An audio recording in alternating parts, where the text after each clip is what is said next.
El ejército italiano en Rusia, de Barbarroja a Stalingrado. El dictador italiano Benito Mussolini envió tropas a la guerra en el frente oriental. El ejército italiano más exitoso de la Segunda Guerra Mundial fue una creación política del dictador Benito Mussolini. Il Duce deseaba participar en el sueño fascista de eliminar el bolchevismo. Aunque estaba muy comprometido en el norte de África, los Balcanes y el este de África, Mussolini forjó una fuerza expedicionaria y envió al ejército italiano a Rusia para luchar junto a los alemanes y otras fuerzas satélite del eje. Esta unidad, el Corpo Spedizione Italiane en Rusia, XIR, se convirtió en el ejército italiano más exitoso en la guerra. Este ejército avanzó la mayor distancia, más de 1100 kilómetros, obtuvo la mayor cantidad de victorias y perdió solo 2 batallas. Pero como muchos ejércitos antes que él, la fuerza italiana fue tragada por el vasto paisaje invernal de Rusia y ha sido olvidada por la historia. Corpo Spedizione Italiane, una ofrenda a Hitler. En mayo de 1941, Mussolini, quien siempre tuvo una aguda intuición política, intuyó que Hitler estaba a punto de lanzar un ataque contra la Unión Soviética. Hitler nunca mantuvo a Mussolini al tanto de los planes de invasión. Sin embargo, el 30 de mayo, 3 semanas antes del inicio de la Operación Barbarroja, Mussolini le dijo al jefe de Estado Mayor del Ejército, general Carlo Cavallero, debemos reunir una nueva división motorizada y una segunda para unirla a la división de granaderos cerca de Zagreb. Tan pronto como Alemania informó oficialmente a Mussolini de la invasión, Mussolini le dijo a su ministro de Relaciones Exteriores, Galeazzo Cianou, debemos estar presentes en el frente ruso lo antes posible. Mussolini incluso nombró al comandante del XIR, el general Francesco Singalis. En una carta oficial a Hitler, Il Duce ofreció fuerzas italianas. Escribió que las fuerzas expedicionarias italianas se desempeñarían bien porque sus soldados nunca lucharon mejor que cuando luchaban contra los bolcheviques. Tras duras negociaciones por parte de Cianou, el 30 de junio Berlín transmitió oficialmente a Roma la invitación para participar en la campaña en Rusia. El periodista italiano Santi Corbaja en su libro Hitler y Mussolini, The Secret Meetings, describió la asignación de las fuerzas italianas.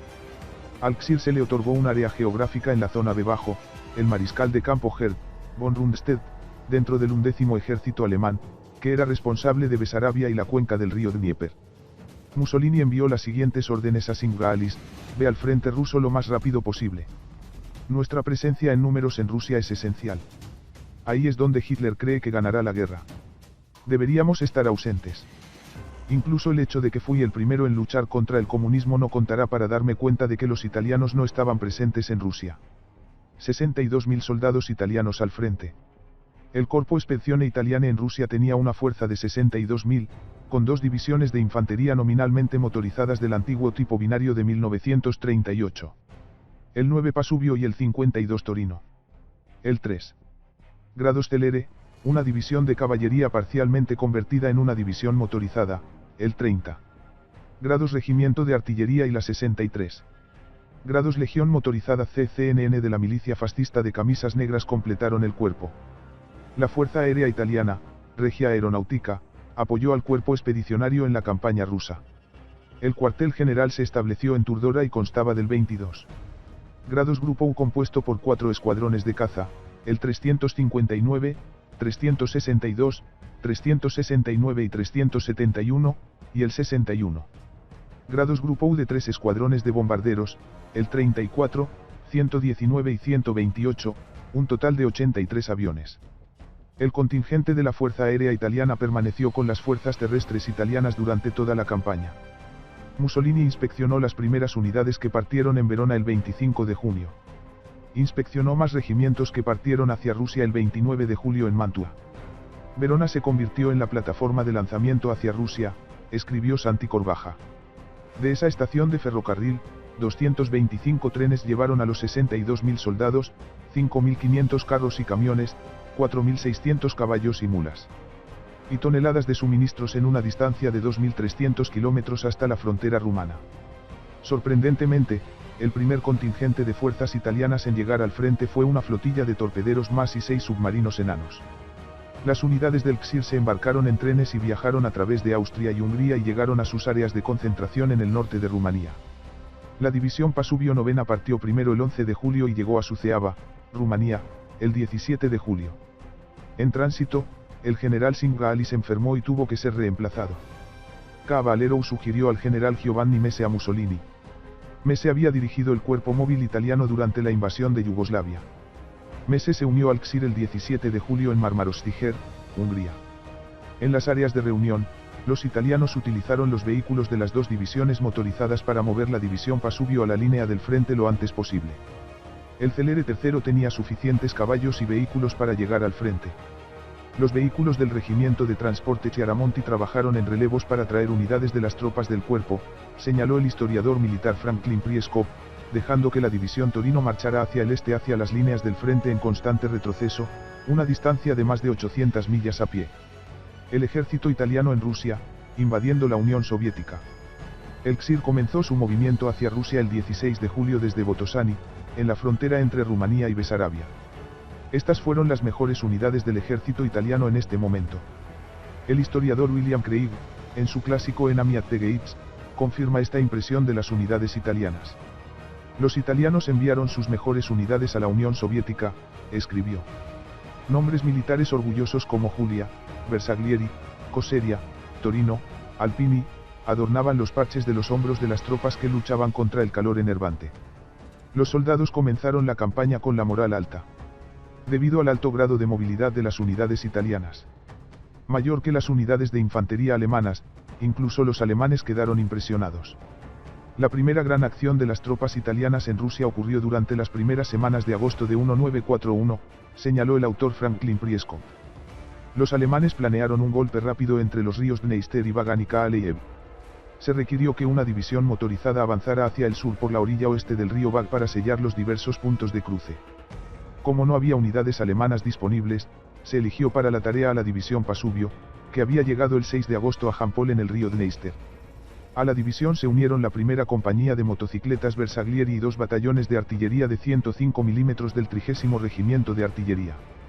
La fuerza italiana entró en acción el día 10. La vanguardia, primer batallón.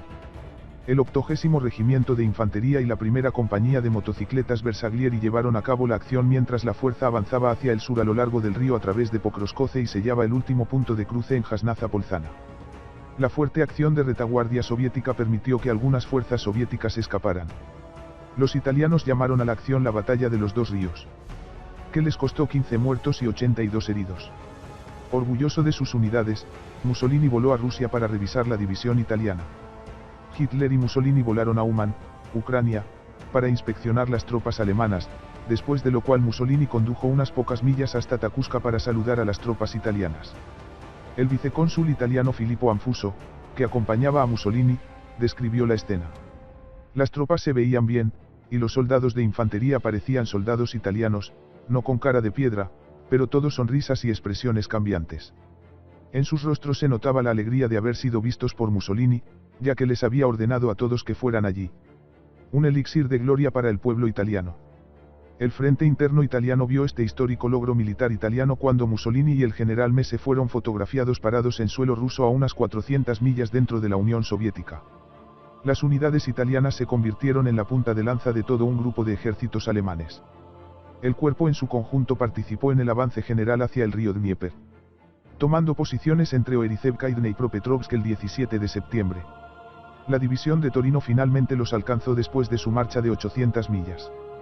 A fines de septiembre, las tropas italianas cruzaron el Dnieper y llegaron al río Urel. El XIR estaba listo para realizar su primer cerco a nivel de cuerpo. Prieskov describió la acción. Mientras la tercera división Celere y el resto de las tropas del cuerpo ocupaban el centro, la división Pasubio cruzó el río Urel y se movió hacia el sur, mientras que la división Torino y la 63ª Legión CCNN salieron de la cabeza de puente y se movieron hacia el norte y el oeste, reuniéndose con la división Pasubio en Petrokovka. Esto logró en 2 días un cerco de unos 100 kilómetros de las líneas del frente soviéticas a lo largo del río Dnieper. Las victorias del XIR se convirtieron, según J.L.R. en World War II, Neisian by Neisian, en un elixir de gloria para el pueblo italiano. El compromiso de Mussolini en el frente oriental tuvo ramificaciones personales. Ya había perdido a su hijo mayor, un piloto, en la guerra. Ahora su hija, Eda, esposa del conde Chaanow, ministro de Relaciones Exteriores de Italia, se ofreció como voluntaria para Rusia como parte del esfuerzo de guerra. Eda Chaanow se unió a la Cruz Roja y trabajó en un hospital del ejército italiano en Stalino, a casi 600 millas en territorio soviético y a solo 100 millas del punto más lejano al que habían llegado los alemanes en Rostov. La batalla del día de Navidad. El Ksir avanzó hacia el este durante los siguientes 3 meses, librando batallas en Pavlograd, Gorlovka, Rikovo, Nikitovka y Chazeptovka. El avance llegó a la cabecera del río Muis a fines de diciembre. La Legión 63 CCNN llevó la peor parte de la lucha. Durante esta fase, la unidad perdió 126 muertos, 262 heridos, 279 por congelación y 92 desaparecidos de una fuerza de 1500.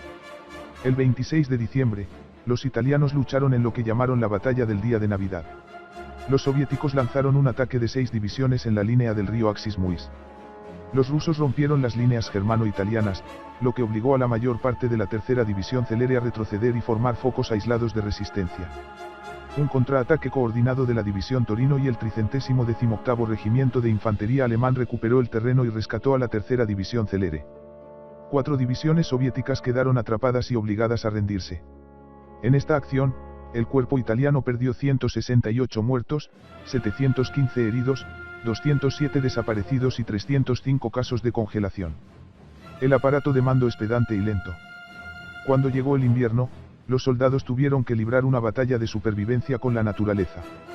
Durante este tiempo, el alto mando italiano y el general Messe hicieron un balance del desempeño del Ksir. Su informe destacó los éxitos en el campo a pesar del liderazgo inadecuado, la falta de armadura, la falta de mecanización y la escasez de artillería y armas antitanques, lo que revela que el Ksir está mal equipado para la naturaleza de la lucha en el frente oriental. Deficiencias en comunicación, logística. Y los uniformes de invierno también minaron la moral y el poder de combate de la fuerza italiana. El historiador británico MacGregor Knox, en su libro Los aliados italianos de Hitler, es aún más crítico. El liderazgo de mando demostró en todos los niveles su incapacidad estructural e intelectual en la conducción de la guerra móvil. El personal de la fuerza expedicionaria estaba inmóvil, cargado con hasta 150 oficiales, en comparación con los 66 de un cuerpo de personal alemán. Knox cita a un oficial del Estado Mayor alemán con experiencia en las fuerzas italianas que evaluó: el aparato de mando es pedante y lento. La ausencia de equipo de comunicaciones suficiente hace que los enlaces con las unidades subordinadas sean precarios. La consecuencia es que el liderazgo no tiene capacidad para redistribuirse rápidamente. Logística deficiente, equipo obsoleto. El Ksir se vio obstaculizado por un sistema logístico deficiente y una ineficiencia increíble. Por ejemplo, la multiplicidad de diferentes tipos de camiones. 17 livianos y 30 pesados, grabaron conductores y técnicos e imposibilitaron un adecuado flujo de abastecimiento. Knox también señala que el Ministerio de Guerra no proporcionó a las unidades en Rusia lubricantes de baja temperatura para vehículos y armas. Las unidades de combate estaban perpetuamente escasas de combustible, municiones, agua, alimentos, vehículos, armas. E incluso mano de obra.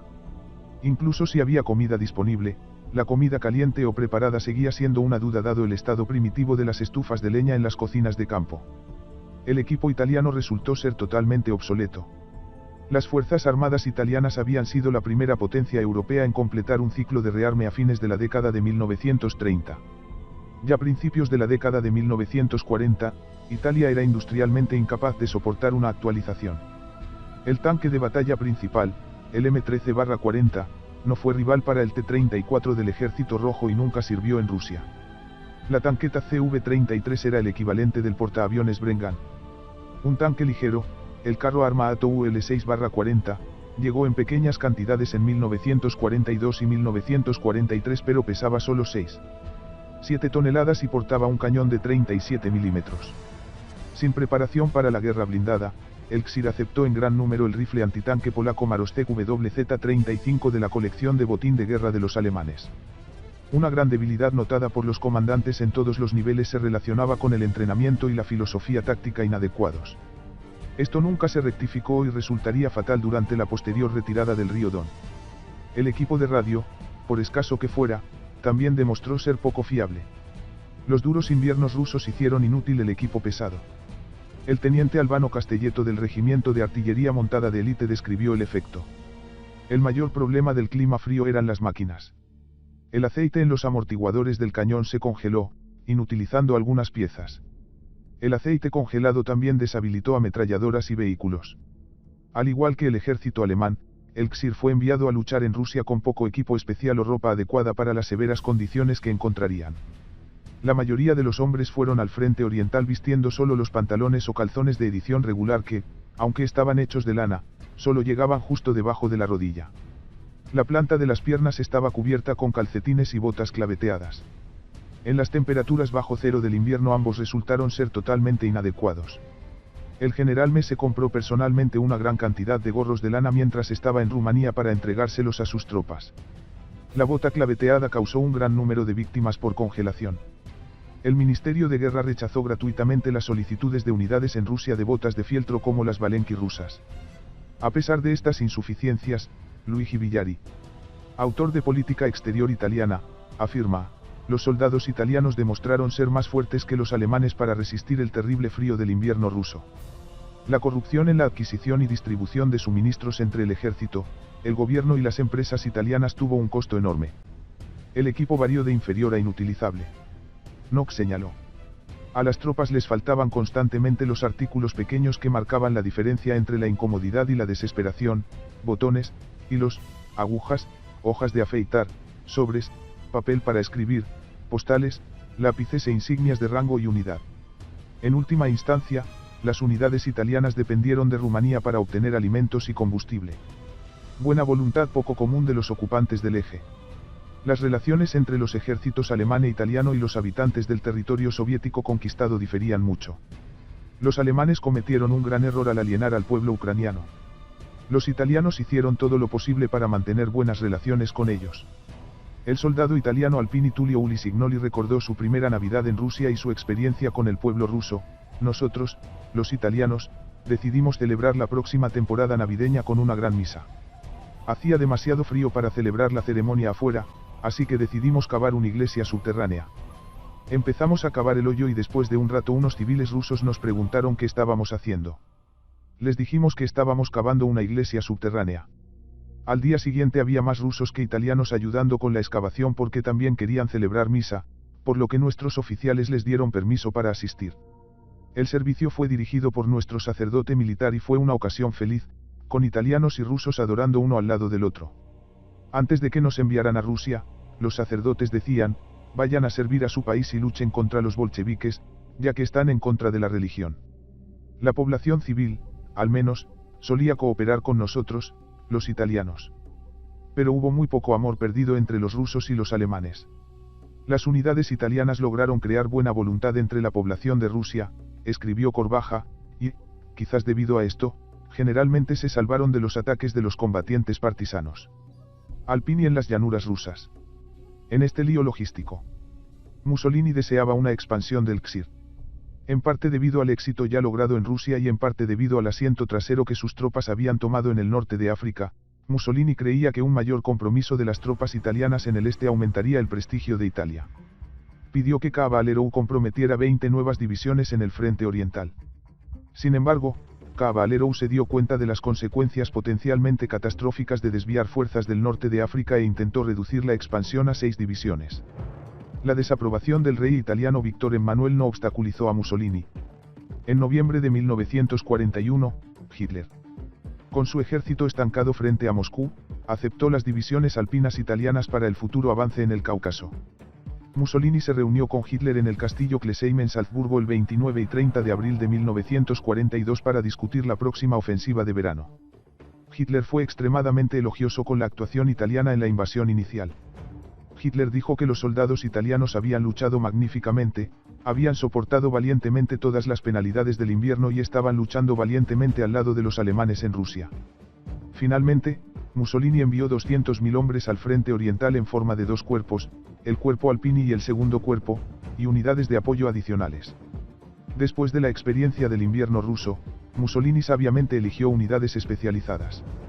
Las unidades de élite Alpini se agregaron a la fuerza del Ksir debido a su experiencia en climas invernales duros. 3 divisiones Alpini, la segunda Tridentina, la tercera Julia y la cuarta Cuneense, formaron el cuerpo. Los regimientos alpinos eran fuerzas de élite que recibían los mejores suministros, equipos y oficiales posibles. Los soldados de crack Alpini guiaban mulas y guardaban su equipo de alpinismo bajo una lona, señaló el autor William Craig sobre el mal uso de Alpini en el este. Hitler había decidido conquistar el Cáucaso sin los italianos. La élite alpini caminó penosamente a lo largo de las llanuras preguntándose por qué estaban en Rusia. El segundo cuerpo constaba de divisiones regulares de infantería, segundo Sforcesca, tercero Ravenna y quinto Koseria. Estas eran unidades profesionales del ejército en tiempos de paz, las mejores formaciones de infantería de línea en el ejército italiano. Una división de infantería adicional, el 156 Vincenza, se convirtió en la reserva del ejército y fue asignado para proteger las líneas de comunicación. 270.000 soldados del octavo ejército italiano. El Comando Supremo decidió completar la motorización de la tercera división Celere. Para lograr esto, enviaron a Rusia un regimiento de artillería motorizada, un segundo regimiento de infantería motorizado Bersaglieri, un batallón de morteros motorizados y otra compañía de motocicletas Bersaglieri. Estos reemplazaron todos los elementos de caballos para formar una división similar a la división ligera alemana de 1939. El general Messe formó las unidades de caballos en una unidad de seguridad de retaguardia llamada Brigada de Caballería Balbo, que permaneció en el frente oriental durante el resto de la campaña. La estructura de mando de Mussolini en el frente oriental pasó a llamarse Ejército Italiano en Rusia o Armata Italiana en Rusia, ER. El XIR siguió siendo un componente del nuevo ejército y pasó a llamarse XXXV Cuerpo Motorizado. Los tres cuerpos formaron el octavo ejército italiano. El jefe de Estado Mayor Cavallero pasó por encima de Messe y seleccionó al general de ejército Italo Gariboldi para comandar el octavo ejército. Según Prieskop, Messe había cometido el error de tener demasiado éxito y volverse demasiado popular entre Mussolini, el pueblo italiano y sus tropas, provocando así los celos de su superior. Messe fue trasladado a Túnez, donde comandó el primer ejército italiano y fue hecho prisionero. Más tarde, Messe se unió a las fuerzas italianas del lado de los aliados en 1943 y luchó contra los alemanes y el Estado Socialista Italiano de Mussolini. Desde enero hasta julio de 1942, el octavo ejército acumuló hasta 270.000 hombres mientras ocupaba una posición defensiva contra las ondas del Ejército Rojo. Las fuerzas expedicionarias italianas alcanzaron un número significativo en artillería, pero los vehículos blindados siguieron siendo pocos en número. Los italianos desplegaron 946 piezas de artillería en 204 baterías, 387 cañones antitanques, 276 cañones antiaéreos, 1.297 morteros y 1.742 ametralladoras.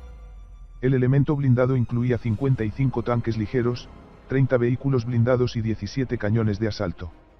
La fuerza motorizada se movía con 16.700 camiones, 25.000 caballos y mulas, y 4.470 motocicletas. En mayo, el contingente de la Fuerza Aérea Italiana se redujo a 66 aviones. La ofensiva de verano italiana. El 11 de julio de 1942. El ejército italiano en Rusia lanzó su ofensiva de verano contra la ciudad de Nikitino, encabezada por la tercera división Celere. Las tropas rompieron la línea rusa y una fuerza del regimiento Bersaglieri explotó la brecha para llegar a Petrovenki. El 14 de julio, la tercera división Celere ocupó Ivanokia, con el resto de las fuerzas italianas avanzando en preparación para la próxima batalla de Krasnilutsk. El XXXV cuerpo motorizado y el segundo cuerpo lanzaron el cerco de Krasnilutsk el 17 de julio. El 3 grados Celere y el 9 grados Pasubio atacaron desde el norte mientras que la 2 grados Brigada de Caballería Sforcesca y Balbo asaltaron directamente. En 3 días, los italianos capturaron la ciudad y persiguieron a los soviéticos en retirada. El 3 grados Celere tuvo la mayor cantidad de bajas con 83 muertos, 542 heridos y 10 desaparecidos. El principal objetivo de la ofensiva era el río Don. Prieskop describe el asalto, el 1 de agosto. El tercer regimiento de Bersaglieri y el 578º regimiento de infantería alemán lograron el objetivo con la captura de Serafimovich en la orilla occidental del Don. El mismo día, el sexto regimiento Bersaglieri y el 47 batallón de motociclistas Bersaglieri capturaron las localidades de Bobrovsky y Belayevsky, estableciendo así los primeros 10 kilómetros del ejército italiano en la línea del río Don de Rusia. El 20 de agosto, el octavo ejército, reforzado con el X cuerpo alemán, defendió la línea del río Don desde Pavlovsk hasta el río Choupe, un frente de unos 200 kilómetros. Los rusos atacaron el flanco del eje en un área defendida por los italianos. Durante la primera batalla del Don, las divisiones italianas se mantuvieron firmes durante 11 días. El peso principal del ataque soviético aterrizó en las divisiones 9 Pasubio y 2 Sforcesca. Los italianos se mantuvieron firmes. Como escribió MacGregor Knox en Los aliados italianos de Hitler, las tropas no mostraron la disposición a rendirse de la leyenda popular. Las unidades en Rusia se mantuvieron unidas en condiciones, generalmente derivadas de las deficiencias logísticas del ejército, que habrían hecho temblar a los soldados de las democracias industriales. No se logró ninguna penetración soviética en esos 11 días. El 24 de agosto. El tercer regimiento de caballería de Saboya de la Brigada Balbo contraatacó al 82º regimiento de infantería soviético reforzado por un batallón de artillería de campaña cuando los comunistas se acercaban a un avance en las líneas del tercer celere. En Izbusensky, los dragones italianos atacaron con sables y granadas de mano. Prieskov registró la acción. En una serie de 3 cargas de caballería montada, destruyeron completamente la fuerza soviética, matando a 150, hiriendo a 300 y capturando a 600 prisioneros junto con 4 cañones de campaña, 10 morteros y 50 ametralladoras. El costo para el regimiento de caballería fue de 36 muertos, 74 heridos y 170 caballos fuera de combate. El autor Rex Tire relata la reacción alemana. Los alemanes que presenciaron la carga estaban incrédulos y tan impresionados que felicitaron a los italianos con una mención. El historiador británico Martin Gilbert declaró: fue la última carga de caballería exitosa de la guerra. 4 días después de la batalla llegó el cuerpo Alpini, seguido en septiembre por el regimiento Maantabello UCCNN y el 156 Vincenza en octubre. Se le dijo al octavo ejército que se mantuviera firme mientras el sexto ejército alemán luchaba por Stalingrado. Por su parte, el ejército italiano alcanzó una dotación de 7.934 oficiales y 682 hombres y se preparó para un segundo invierno en Rusia mientras protegía el flanco norte de la ofensiva alemana. El octavo ejército italiano se preparó para ocupar un largo tramo de la línea serpenteante del río que corre hacia el este, escribió Craig. A los italianos no solo se les había encomendado el trabajo de contener cualquier amenaza rusa desde el otro lado del río. También sirvieron como amortiguador entre los húngaros y el tercer ejército rumano. El alto mando alemán había insertado a los italianos entre los otros 2 ejércitos para evitar conflictos entre antiguos enemigos. Los italianos estaban en una posición vulnerable como resultado de las decisiones del mando alemán. Los alemanes impusieron al ejército italiano un despliegue de cordón demasiado extendido que los blindados rusos harían pedazos, señaló Knox. Cubriendo un frente de 250 kilómetros desde Baabka en el norte hasta Bestcheskaya en el sur, el cuartel general italiano se dio cuenta de que estaban demasiado dispersos. Usando todas las conveniencias, el octavo ejército formó 2 unidades de voluntarios de los ciudadanos ocupados. Al igual que los alemanes, los italianos reclutaron en Croacia y formaron la Legión Croata, que constaba de un batallón de infantería, una compañía de morteros y una compañía antitanques.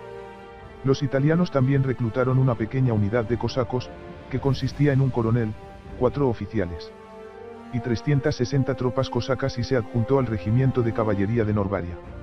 Segunda batalla del Don. La ofensiva de invierno soviética, conocida por los italianos como la Segunda Batalla del Don, comenzó con ataques de sondeo rusos el 1 de diciembre de 1942. El octavo ejército italiano se enfrentó al primer ejército de guardia soviético, uno de los mejores de los rusos. El río Don se congeló. Y los soviéticos construyeron puntos de cruce frente a los sectores del 2 cuerpo y el XXXV cuerpo motorizado. El 11 de diciembre, la tercera división de Rávena fue alcanzada por un ataque soviético, pero se mantuvo. El 16 de diciembre los rusos lanzaron su principal ataque contra las líneas italianas con 425.000 soldados apoyados por 5.000 cañones y 1.000 tanques. El teniente Felice Brazzi del tercer regimiento Bersaglieri describió la retirada. Se nos ordenó retirarnos 30 millas al sur hasta Kalmikov. Comandé los 2 cañones antitanques que quedaban y estaban al final de la línea. Nada detrás de nosotros excepto nieve y viento. El 20 de diciembre llegamos a Kalmikov. Un imán para miles de soldados exhaustos y asustados. La ciudad era una maraña de armas, camiones, equipaje y soldados emocionados. El regimiento recibió nuevas órdenes de retirarse a Meskov, un cruce de carreteras clave en el camino a Milerovo. Brazzi fue capturado durante la retirada. Una gran penetración soviética ocurrió el 19 cuando un segundo ejército soviético aplastó a los rumanos y abrumó a los italianos. La mayor parte de las divisiones Pasubio, Ravenna y Torino, la 298ª División Alemana y la Tercera Brigada Gennayo CCNN fueron rodeadas en el área de Pscherkovo, luchando durante 3 semanas antes de rendirse. A fines de diciembre, solo el cuerpo Alpini y la 156ª División Vincenza permanecieron intactos y funcionando como unidades de combate. Los alemanes proporcionaron a Garibaldi 5 divisiones alemanas y le ordenaron que no se retirara del Don. Pero en enero, el vecino ejército húngaro se derrumbó y los italianos quedaron aislados. La mayor parte del cuerpo Alpini estaba rodeada. La ofensiva de invierno soviética destruyó unidades alemanas, rumanas, húngaras e italianas en toda la región sur con una notable excepción. El 26 de enero de 1943, Radio Moscú informó: solo el cuerpo Alpini italiano debe considerarse invicto en el frente ruso. 60% de pérdidas para la fuerza expedicionaria. Sin embargo, el compromiso de Mussolini en Rusia había llegado a un final trágico. Los restos del ejército italiano en Rusia se retiraron al río Dounats al sur de Belgorod, al que llegaron el 31 de enero de 1943. Íbamos todos a pie porque el transporte motorizado se había quedado sin combustible o se había quedado atascado en la nieve profunda. Recordó el soldado alpino Tullio Ulisignoli. El gran problema era el frío y la falta de comida. Tenías que valerte por ti mismo, encontrar lo que pudieras, atrapar y matar lo que pudieras, y comerlo crudo o con lo que tuvieras. Alrededor del 80% de nuestros soldados tenían congelación en los pies, las manos o las orejas. Muchas veces un soldado se detenía y se sentaba en la nieve a descansar y cuando llegaba el momento de moverse alguien lo sacudía y le decía que se levantara. Pero la figura sentada caería muerta, habiendo muerto mientras dormía. Los dejaron donde cayeron. La nieve pronto los cubrió. Otro sobreviviente italiano recordó: los lados de la carretera estaban salpicados de estas grotescas figuras inmóviles, estatuas humanas marmoleadas con nieve y hielo. Los prisioneros italianos marcharon hacia un largo y cruel cautiverio. El teniente Felice Bracci del tercer regimiento Bersaglieri describió la marcha al noroeste de Gumrak. La estepa yacía bajo 2 pies de nieve. El sol que se reflejaba en su corteza congelada arrojaba una neblina brillante. Arrastramos los pies dolorosamente, vacilando a través del desierto bajo cero. Los hombres gemían constantemente mientras el frío cortante congelaba los dedos de las manos y los pies. Disparos de un solo rifle resonaron con fuerza en el aire despejado cuando los guardias dispararon contra los hombres que salían a trompicones de la columna para buscar descanso. En la primavera de 1943. Casi el 60% de la fuerza expedicionaria de Mussolini se había ido. Durante 20 meses de combate en el frente oriental, el ejército italiano perdió 3.010 oficiales y 81.820 hombres muertos o capturados, así como 1.290 oficiales y 28.400 hombres heridos por congelación. La culpa de la debacle alemana en Stalingrado pasó casi inmediatamente de los alemanes a los ejércitos satélite italianos y del Eje. Después de que el ministro de Relaciones Exteriores Chahanow se reuniera con Hitler y el Estado Mayor alemán en Rastenberg el 18 de diciembre, su informe escrito a Mussolini decía: la atmósfera es pesada. Nadie trata de ocultarme el descontento por la noticia del avance en el frente ruso. Hubo intentos abiertos de echarnos la culpa. Sin pérdidas en absoluto. Todos están corriendo. En el mismo momento en que el cuerpo Alpini se mantenía firme después de la primera ruptura de la línea del 2 cuerpo, y días después de los colapsos rumano y alemán. Un ayudante militar italiano con Chahanow le preguntó a un oficial alemán si los italianos habían sufrido grandes pérdidas. El oficial alemán respondió: ninguna pérdida. Todos están corriendo. Durante marzo de 1943, todas las unidades italianas que servían en el frente oriental fueron transferidas a Italia para su reforma y reequipamiento, sin embargo, nunca regresaron a Rusia. Las fuertes pérdidas de la tercera división Alpini son indicativas de las sufridas por las unidades italianas en combate contra el Ejército Rojo. La división partió hacia Rusia con 16.000 hombres y 4.000 mulas y volvió a Italia con 3.200 hombres y 40 mulas. El Ksir sirvió en Oriente con honor y fortaleza. Sin embargo, el mejor ejército que Italia desplegó durante la Segunda Guerra Mundial fue tragado por la inmensidad de Rusia.